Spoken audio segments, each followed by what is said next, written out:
intellectual historian of the Hudson Valley. His photos and articles have been published in many books and newspapers, including the New York Times. He has given 35 programs on Panda TV about the estates in the valley and the families who lived on them. Tom won an award for preserving the historic district in the city of Newburgh from the Lower Mid-Hudson Council of Libraries, Museums, and Historical Societies here in the Hudson Valley. He has several 100,000 photos in his collection, and we actually helped him to preserve some of them when we gave him a donation this past winter at Evergreen in Rhinebeck. Many of you remember Tom speaking here at our Historical Society and showing us some of his photos in the past. And we are happy to have him back again tonight to show his collection of homes, mansions, and other properties in Hyde Park, Statsburg, and notables buried in the graveyard at St. James Church. Please help me welcome Tom Daley.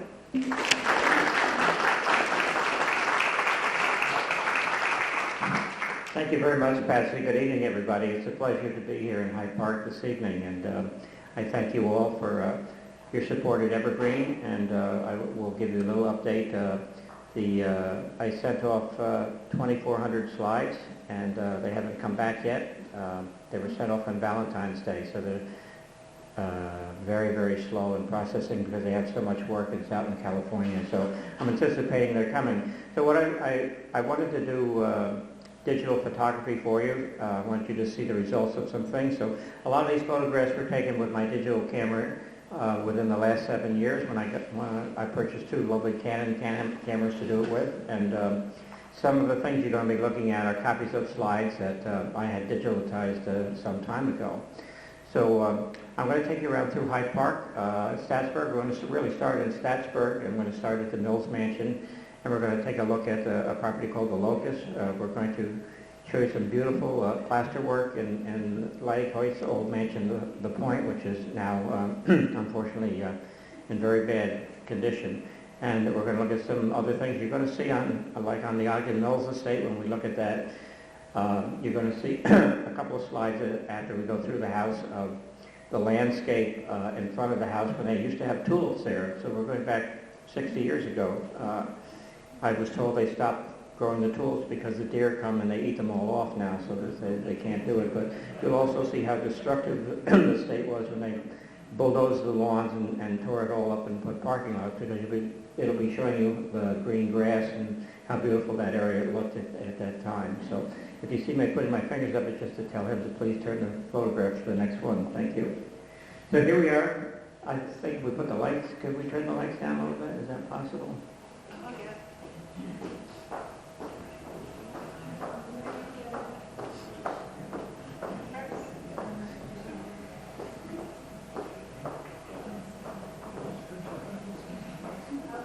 Thank you. I think that makes it much better. So we're looking at the facade of the old Mills Mansion. This was probably taken about 5-6 years ago, and that's when they had this big equipment out in the front of the house. And they were checking, because if you looked at the property, you'll see where a lot of the cornices and things are beginning to decay and fall down. And so they were checking it for necessary repairs, which have not been done, by the way. Here we're standing down at the foot of the lawn, looking up at this gigantic mansion. It was built in the mid-1800s, and the architectural firm of McKinley and White, Stanford White, was in charge here when this was done. And what he did was, there was a simple, small Greek Revival house on the site, and so it was more than doubled or tripled in size, and they built right over top of the house. And this is the Riverview side of it. They had this beautiful veranda out here where you could sit and have your meals and look down across the Hudson River and watch the old steamboats and things go by back in those days. And it's one of the few properties that's not separated with the railroad track that runs along the Hudson, because it's kind of out on a point here. Just some of the statuary, because I like to take everything in, and to be honest with you, if I really wanted to do a presentation on this, I could just talk about the Mills Mansion tonight. We still wouldn't get through the programs. But some of the beautiful statuary. Here's Diana the Huntress with the dog, covered with moss and so forth. And here's another statue Unfortunately, the last few years, I noticed they did not cover these statues up, but this past winter, for some reason, they did put covers over the statues, and this one in particular to protect it. And so this, when you enter the house, this is the grand staircase that goes up, and this is really part of the old original house when you enter in here, and it's all paneled in oak. The ceilings are oak, the floor is oak, and it's a beautiful craftsmanship here. This is a massive dining room, and you can see the walls are all green marble, the floor is green marble. It's got beautiful tapestries, and it's got all kinds of very expensive gilded furniture. Here's this beautiful marble mantelpiece, and you can see all the gold gilt that's up around the ceiling and around the cornices, and the beautiful oil painting that's above the mantel. And it looks like it's decorated here at the Christmas season. And this is what we mean about gold gilt. This is some of the gold gilt on the table here, and you can see it covers what's known as a shell motif. And you can see the green marble behind it because I'm looking down, bending down to take this photograph here. And look at this beautiful piece. This is the bottom part of the sconce, one of the sconces on the wall. I guess it represents Bacchus, the god of fertility. And I like it because it points out the green marble and the wonderful grain that's in that stone, just because how beautiful it is. This actually was 2 rooms at one time, and there's sitting rooms, and the petitions were taken out here when the house was enlarged. It was made into one grand place, and I believe it's where Mrs. Mills had her friends and served tea afterwards, and Mr. Mills took his friends downstairs to play on the pool table. But looking up at this, it's not the best picture in the world, but this is an Albert Bierstadt, one of the Hudson River School painters. It was taken out in the west, and you can see the Indians on the pony and the reflection in the pond and the mountains. I have a much more beautiful photograph of that looking right at it, but it's one of the ones that I sent off to be digitalized, so I'm so excited about getting them back because I can do a much finer job here and showing what we're showing. This is Mrs. Mills's bedroom. It was recently done here a couple of years ago. The silk damask was all replaced, and the room was completely redone. And you can see the beautiful colors here. And here we have the mantelpiece and the chandelier. To just give you an idea of the grand style that Mrs. Mills lived in. And if we wanted to talk about Mrs. Mills, all I can say is she was a very wealthy lady. She now had the money she needed to live in this grandeur. They were really considered themselves aristocracy back in those days. But when Mr. Mills came along, she married Ogden Mills, and the Mills family, of course, made their money out in California. They made it in the gold rush, not mining for gold, but by selling picks and shovels. Thanks to the miners. And this is the difference between Mr. and Mrs., because this is Mr. Mills' bedroom, and both of these are downstairs off the big library. And this is one of the servants' rooms, and so it'll give you an idea how the servants lived. Notice the wash stand here with a pitcher and the old bowl. We used to have one of those in the farmhouse when I was a kid. And here's the table decorated for Christmas. Every year was a little bit different, and this particular year was the year they used wisteria to decorate everything. And I will tell you this, from what I've read and learned from the docents and people there, Mrs. Mills would hold parties, and she was forced to sometimes invite people she didn't like. And so it might be a lady that she really didn't care for, but she had to invite her, so she'd sit her in the middle of that table.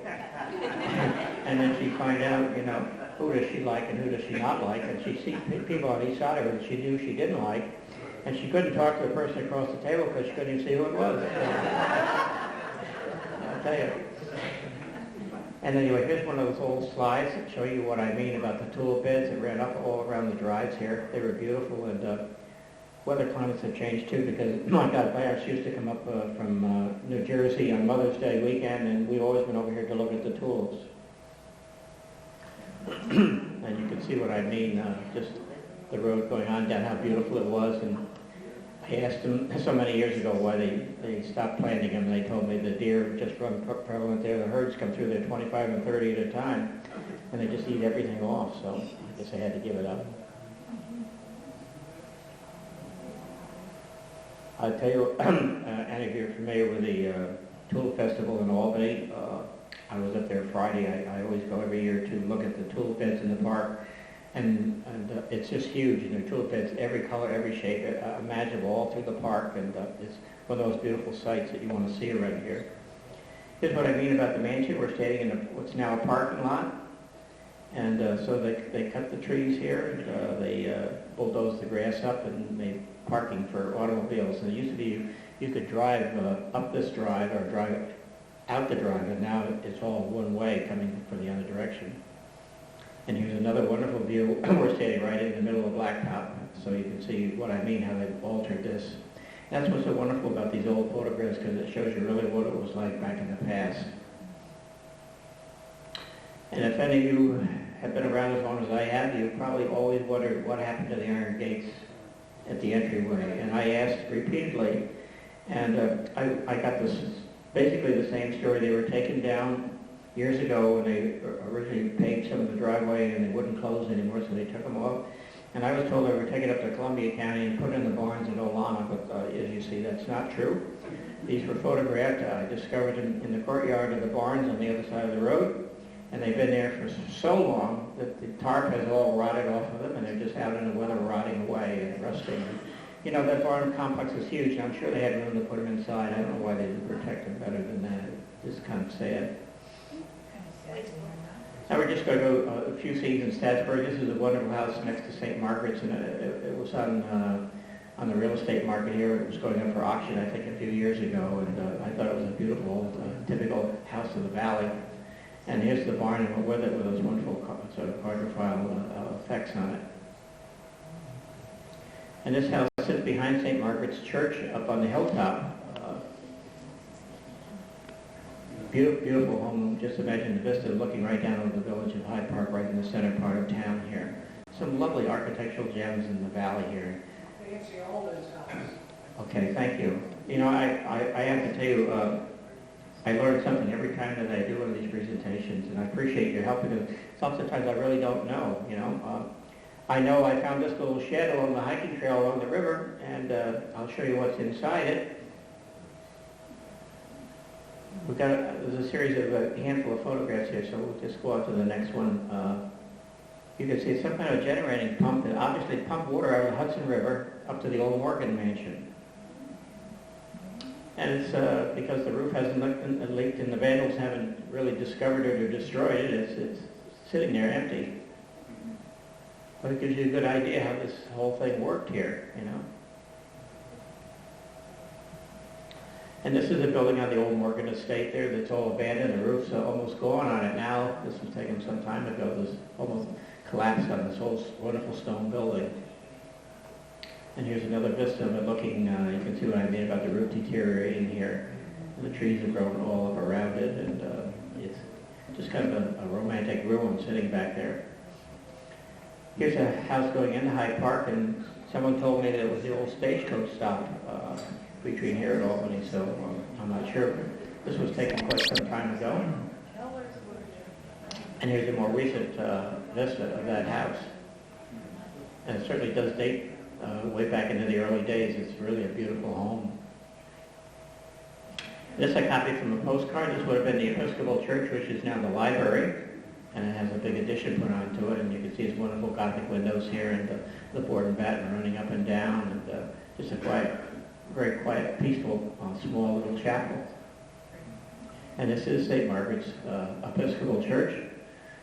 Fortunately, has survived, and it's functioning today, and it's got some very beautiful windows. And I'm sorry to say, all the windows are on slide transparencies, and I haven't been able to get those done yet. So. I can't take you inside this one in this particular program. But the windows are marvelous inside, and a lot of them, I was told, came from Chartres, France. And this is another, just a little Protestant chapel right in the heart of town. And of course, I'm sure you all recognize this particular place. And I believe I was told this used to be a home of some kind here. And yes, and it's been made into a wonderful place for wedding receptions, and they have a restaurant in there, and I believe they accommodate overnight guests as well. And this is that wonderful little gazebo that sits out in the yard beside it. And I can tell you, it's just off the highway, and you're looking all the way down across at the Hudson River. You can see it, especially with the foliage off the trees. You're looking at the river, and you're looking at the Catskill Mountains on the other side from up here. Here we have a wonderful old iron fence. I love the ironwork I find here in the valley, and this particular piece turned up in Statsburg, and I can tell you this, Poughkeepsie has quite a bit of it, but more than any place, the city of Troy is loaded with it, and the city of Newburgh is also loaded with it, because the iron foundry was in Newburgh, and they made a lot of it there as well. But you can see whoever owns this house has got the wood all stacked up for winter and the cold weather. And this is what I mean about the cold weather, because here's the same fence in the snow. And you can see all the wonderful, look at all the wonderful designs, you know, you have to look very, very closely at everything and take it all in. It's really so beautiful. And of course this was the old store. I guess they had a restaurant in there recently of some kind, and a delicatessen, made sandwiches and so forth. And I'm not sure, I don't think it functions today. It's too far out of the way. It's hidden down in there. And this is Hopeland House, the old Huntington mansion. This was torn down right around the war years, I believe, and that was all done by Helen Hall, who was Vincent Astor's wife. It was her family homestead. And this is a picture of the old Morgan Mansion. This was copied from a postcard. It was also known as the Lee Mansion, and then it served as a dormitory, I believe, for Anderson School. And during that period of time, the kids left a cigarette in the bed or something, and when they went to breakfast, the place exploded and burned up. So they had to bulldoze what was left of it. And here's a picture I took. This must be 50, 60 years old, up around that old mansion, looking at the riverside of it. So you can see it was really a beautiful Hudson River mansion at one time. And I just found this old barn. I found it to be very picturesque here, and that's right in the heart of Statsburg as well. Right, I think almost across the street somewhere from that little Protestant chapel that I showed you. Now we're going to go on to the Locust. I'm sure you're all familiar with the Dinsmore estate. This is just a little cottage, farm cottage along the road here. It's been recently renovated by the current owners, and the current owners are restoring the barns, by the way, which makes me very happy. They've done a beautiful job with cleaning up the landscape, and they've got the place completely fenced in now. It used to be you could walk up on the property, but you can't get in there now. And here's the old Dinsmore mansion. It was a 92-room Hudson River bracketed sort of Italianate style mansion with what was considered to be a Chinese pagoda tower on the top of it.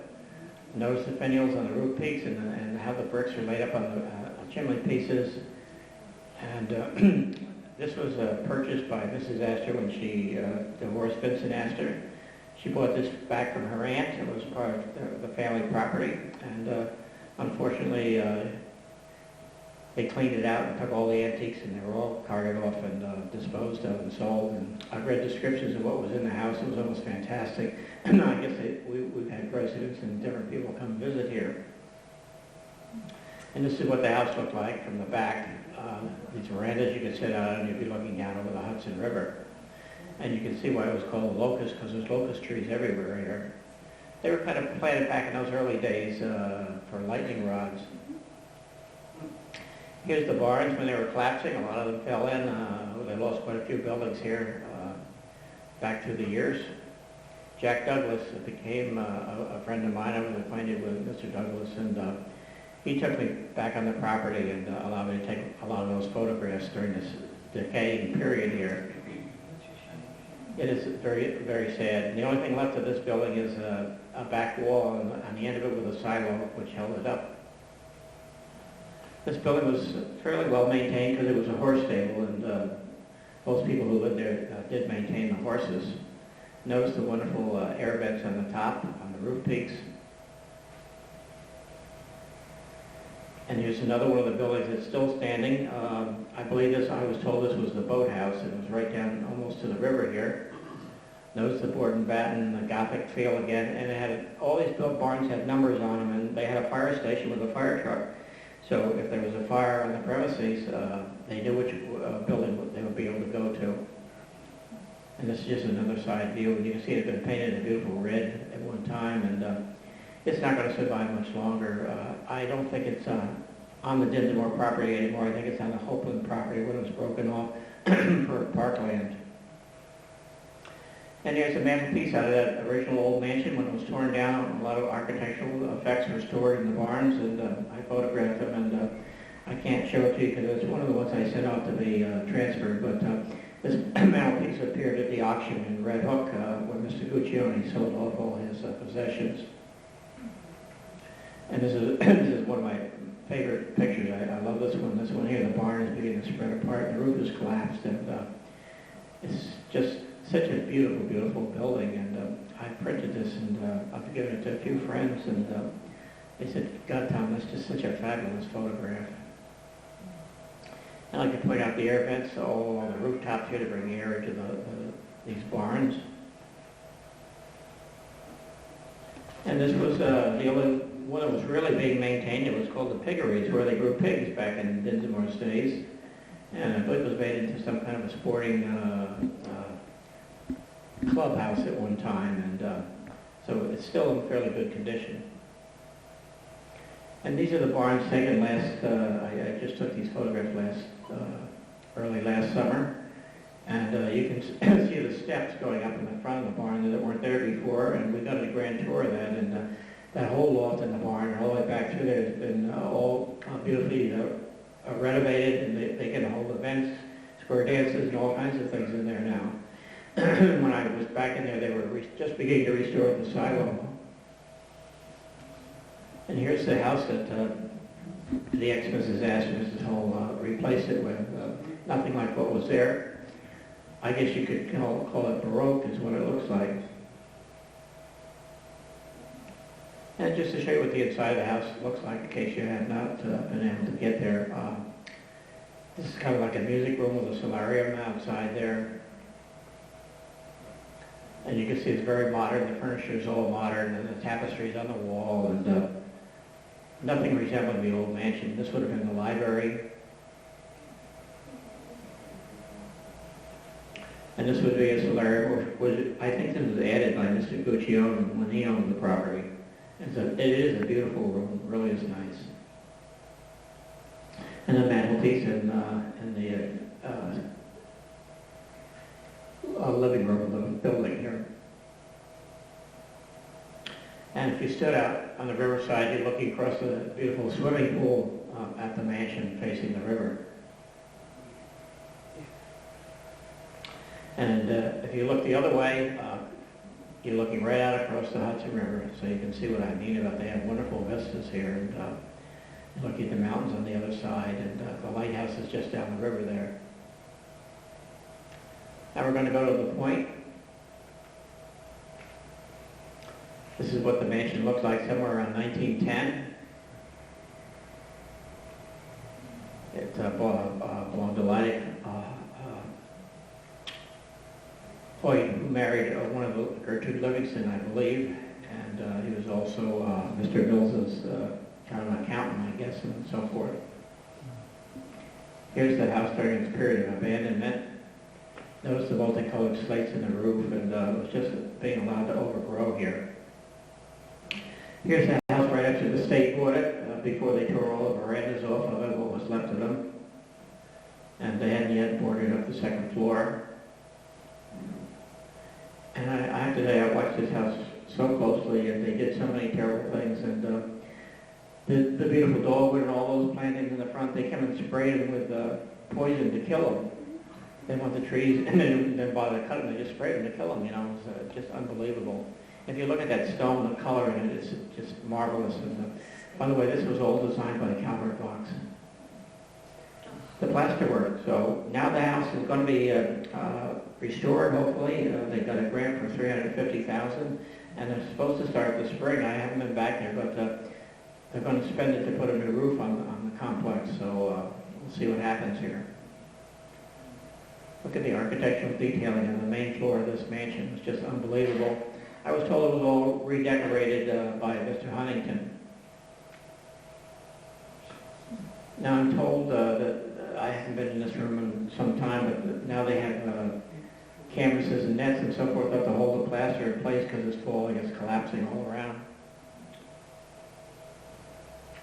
So you can see, the architectural workmanship here is just unbelievable. These were massive pillars on each side of this big entryway. They had a large bay window that looked out down across the river. These were taken so many years ago, and I'll tell you the truth, I didn't hesitate. I went here when I was much younger, and guess these must go back 40 years. Someone had broken in the house and down through the basement, and I went, and I had a friend come with me, and I had the camera, and he held the flashlight up. It was all boarded up onto the architectural detail, so I could focus the camera. So that's the reason we have these photographs. And people say to God, Tom, this is amazing. Look what you captured here. So if they, really want to restore this building, they certainly have the detailing here to do it. I just can't believe that the state wanted to tear this down and build a swimming pool on the site. Look at this is one of the only mantelpieces that I think still survives. Someone chipped the sculpture in the center out of it, and I think the two pieces of the urns are gone now as well. But all the rest of the mantelpieces have been stolen or broken. I went in there one day so many years ago, and I found this one was gone. They just ripped it right up the wall and stole it. This one is gone as well. This was in the front parlor of the house. They even took the spindle work. They took all the spindles and the stairway down, stole it, and walked away with that. And you can see the panels with their graffiti were painting inside, and it's so sad. But this is one of the bedrooms in the old part of the house, which was not remodeled back at that time. So you're looking at a more simple mantelpiece up here, and you're looking at really when the house was first built, there were no toilets, and so you're looking at one of that's sort of a potty seat inside the closet there.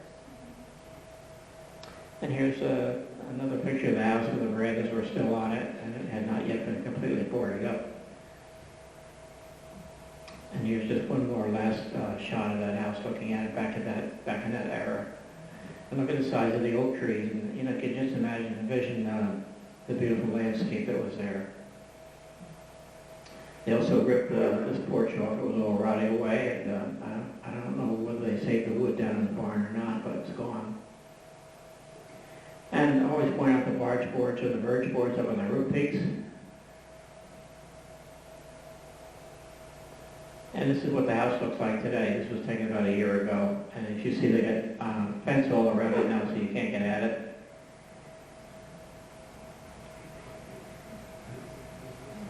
So it's lucky to have survived, and as a matter of fact, the Calvary Bucks Association 2 years ago raised a little bit of funding at some events they had, and as a result of it, they were able to repair the stonework both in the back of the house, which was all coming apart, and on the front entryway here.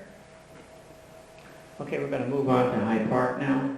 Okay, this is a wonderful picture of the Archibald Rogers house. This was designed by Richard Morris Hunt. It was built back in about 1888 or so. It was made out of Maine granite, from what I read. It's a beautiful house. And here's a photograph that I took about 50 years ago when the Catholic Church owned the property. Now it's not really accessible, but here's just one of the rooms typical of Hunt and what he would have done here. And here's a picture that I copied, the horses out in front of the house and two children. Here's a wonderful old stone house. It was part of the Rogers estate. It was on the other side of 9, and it was torn down when they built a big shopping center here in Hyde Park. Very sad. It's gone, and it looks like an old stone house underneath there. And hey, no thought of preservation for beautiful buildings like that. And this, of course, was the old Catholic Church before it was demolished as well. And this is St. James's old chapel here, behind what used to be the Chrysler garage. And apparently they still hold services there in the morning, 8 o'clock. And you can see the age of that building. typical of the old wooden churches here in the valley. But here's the old, what was known as the Dutch Reformed Church, taken back around 1910 or so. And here's this recent photograph taken of the sign out in front. And this is a recent photograph of what the facade looks like today. And it's a very old building, as you can see. Oops, we're really rolling along here, aren't we? It's okay. Anyway, this is the interior of the church, as you would see it. Notice it's got the pressed tin ceiling, and look at the beautiful chandelier. It's got some very nice stained glass windows here.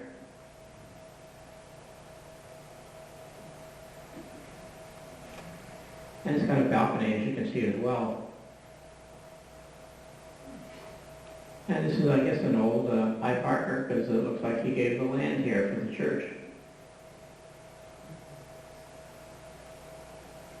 And I thought the organ was fantastic. I've never seen an organ quite like that one before.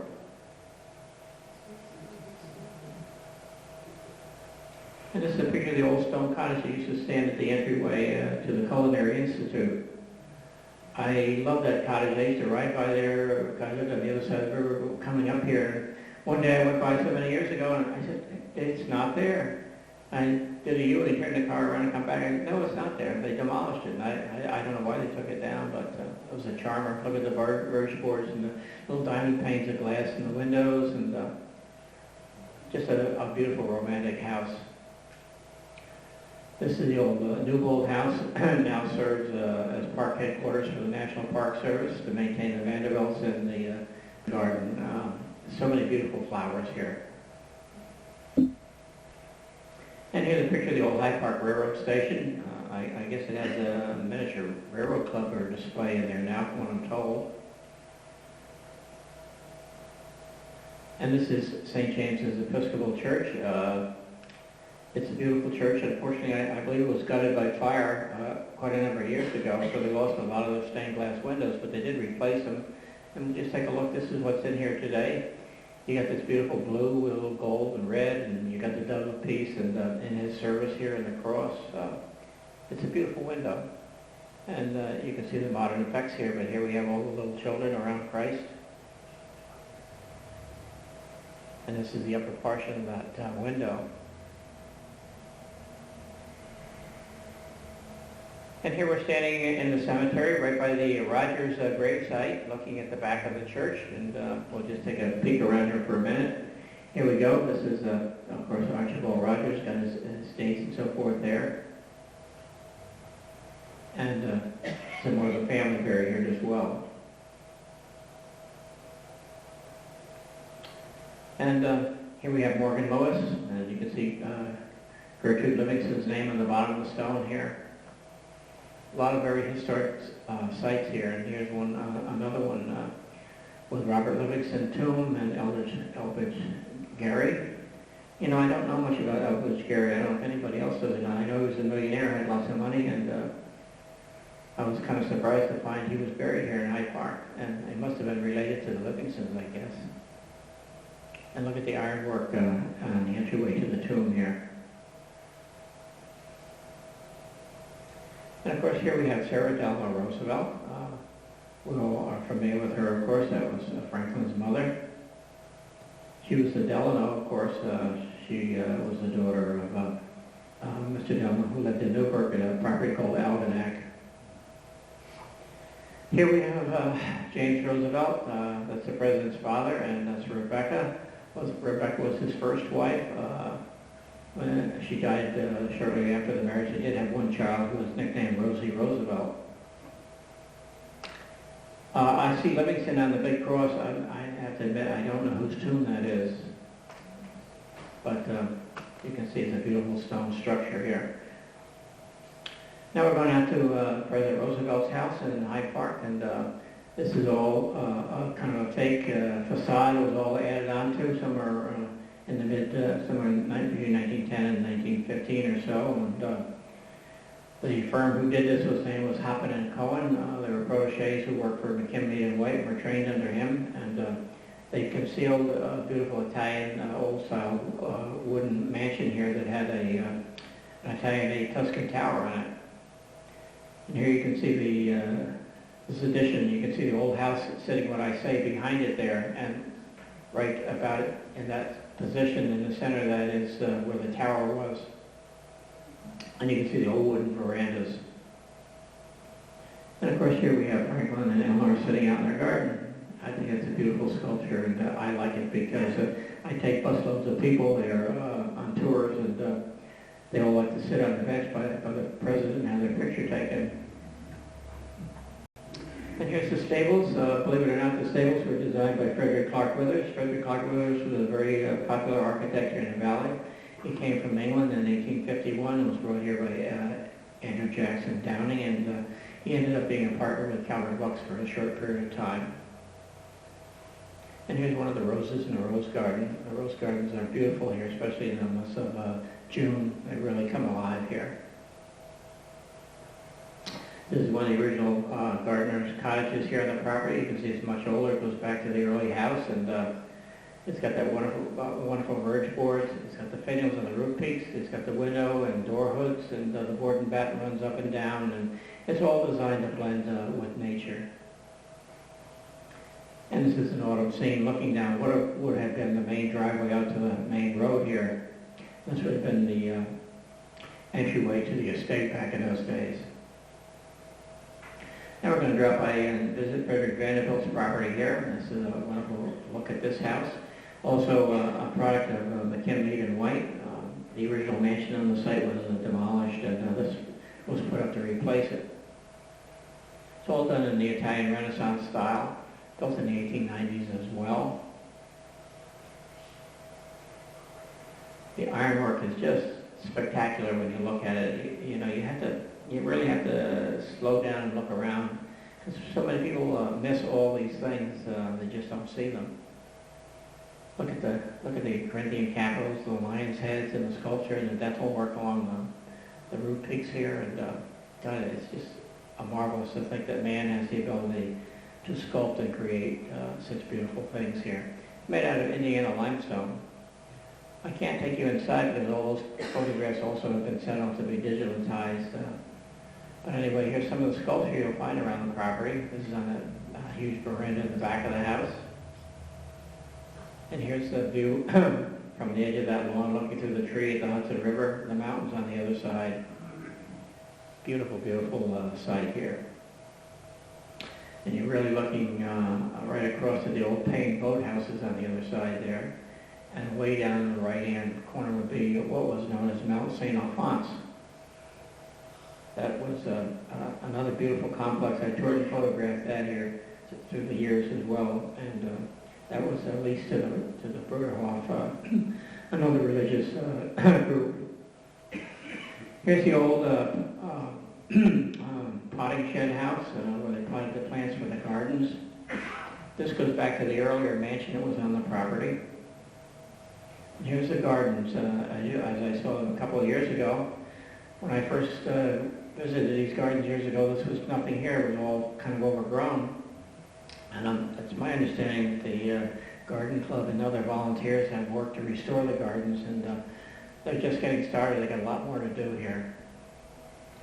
Here's a wonderful photograph. Look at the roses all in bloom there on the trellises. And you have to also notice it's raining when I took this. You can see the water splattering here on the reflection pond. And this is some of the terracotta garden pots that were scattered around the garden. I only see two of them left, and they're kind of undercover here in the pagoda. And this is the mansion in the autumn, sitting right on the bank looking down across the river. And of course here we have a couple of park rangers who were pleasant enough to pose for me, and a nice conversation with them. They were two wonderful people, and they said they'd love to have the picture taken. I don't think they know that I'm showing it to a lot of people, but here it is. And I'm going to finish the presentation with this. This is Archibald Rogers riding on his property and horse carriage here. And you're looking across the landscape, which is covered with a housing compound today that was built for Second World War veterans, as I'm sure you're aware. And it was all beautiful landscape and gardens and plantings back in those days. So I've tried to limit the presentation because I know you have limited time here and you have a meeting you want to carry on. So otherwise, I'd keep you here all night because I can talk all night and show you pictures all night. And I don't want people to get too bored, but I love the Hudson Valley. I love the fact that God gave me the eyes to see and to photograph all the wonderful things that I've seen in my lifetime. And now He's given me the ability to share them with each and every one of you. So I hope you all enjoy it. And just remember this. Slow your pace down, open your eyes, and look around. And God never promised you another day, so if you don't look today, you may not get to see it. So just remember that, folks. And thanks so much for all of you for coming. I really appreciate it.